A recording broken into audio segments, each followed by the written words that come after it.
Good morning, Pete, to you and to your listeners today. Yes, I do, but clearly the Prime Minister won't do that. For me, the real insight from the exchange between the President and Kevin Rudd was less about Kevin Rudd's criticism of the President. That's not new news for us here in Australia. It was the fact that we had the US President sitting at the table directly across from our ambassador, and he didn't know who he was. That for me sends alarm bells. How is it that we can have our ambassador to the United States, someone who is completely unknown to the President of the United States? But he now knows who he is, and unfortunately it's clear that Australia hadn't dealt with this issue earlier. For some reason, the government, the ambassador himself, I don't know, they decided not to put this issue to bed. You can imagine if it was a very different meeting yesterday. If the exchange was not a positive one and suddenly this issue arose, it would have been a very different outcome to the entire meeting. So, look, I was more surprised by the fact the President didn't know who our ambassador was. Relationships matter. I don't doubt, Pete, Kevin Rudd's intellect, his experience, his work ethic. None of those sort of things are in question for me. But we're talking about diplomacy. Relationships matter. And if he doesn't have any relationship whatsoever with the person running the White House, that's a problem. OK, so this deal, though, couldn't have happened without the meeting, which is better late than never. Do you give Rudd any marks for helping to secure that meeting? Oh, look, there's no doubt that whether it be the ambassador, whether it be the entire DFAT team, there's an army of people who do great work for us in the public service, including in our foreign diplomacy. They all deserve credit for this.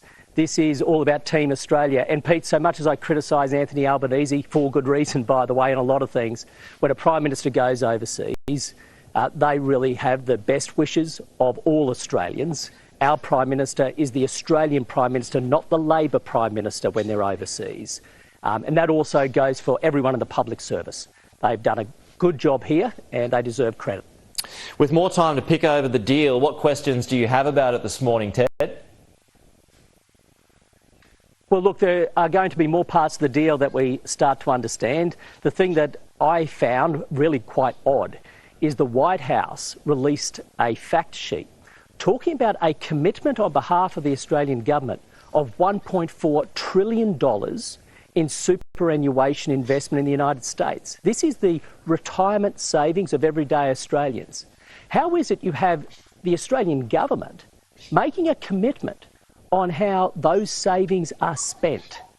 You know, Pete, there's a problem with that. Right, but isn't the American market the biggest, though? Wouldn't you want the investments to be there, therefore getting more returns for investors in super? Pete, you're spot on. What's most important is maximising return for superannuation holders. My point is this. It's not a plaything of government. It is not for the government to determine how Australian savings are invested. This should not be a bargain chip in a deal. The responsibility is for the superannuation companies themselves to maximise return. How is it you have a Prime Minister doing a deal with another country using Australian retirement savings? We know how Labor feels about superannuation. I mean, look at the superannuation tax they tried to introduce. That was, super tax 1.0. They now have a super tax 2.0. And now we find out, not through the Australian government, but through the White House, that there's a $1.4 trillion commitment on behalf of the Australian people using their retirement savings as part of a deal. So I think the Australian government needs to explain that part of the deal. Why is it being kept a secret? Let's get to your house, Ted. Matt Canavan said on this show yesterday that the Coalition needs to have it out on net zero. Cameron Redden, our reporter in Canberra, spoke about these meetings that will be taking place next week. He was the one to break that story. So will you be attending those meetings next week? Oh, look, I hope to be at that meeting, and there's lots of discussions, and I think it's a really good thing, Pete, to be honest. I mean, let's take a big step backwards here. If Australia botches energy, our entire economy is botched. We can't get this wrong. And right now, the Albanese government is failing in this area, which is why we are taking it so seriously as a coalition. So there's a report in the AFR today that suggests two live options. One, you commit to net zero but push the date back. Or two, keep 2050 but rely on carbon capture and storage and nuclear to achieve it can be, to ensure it can be achieved, I should say. So which one is more likely in your view?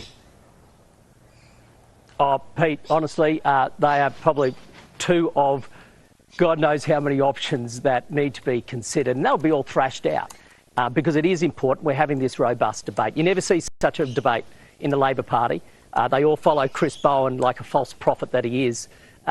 Different in the Liberal Party, different in the National Party. We'll have all these discussions. This is how you get to good policy. And Australians can be assured that once we do settle on a policy, it's after this robust debate, which is why our policy and our governance is always better than the Labor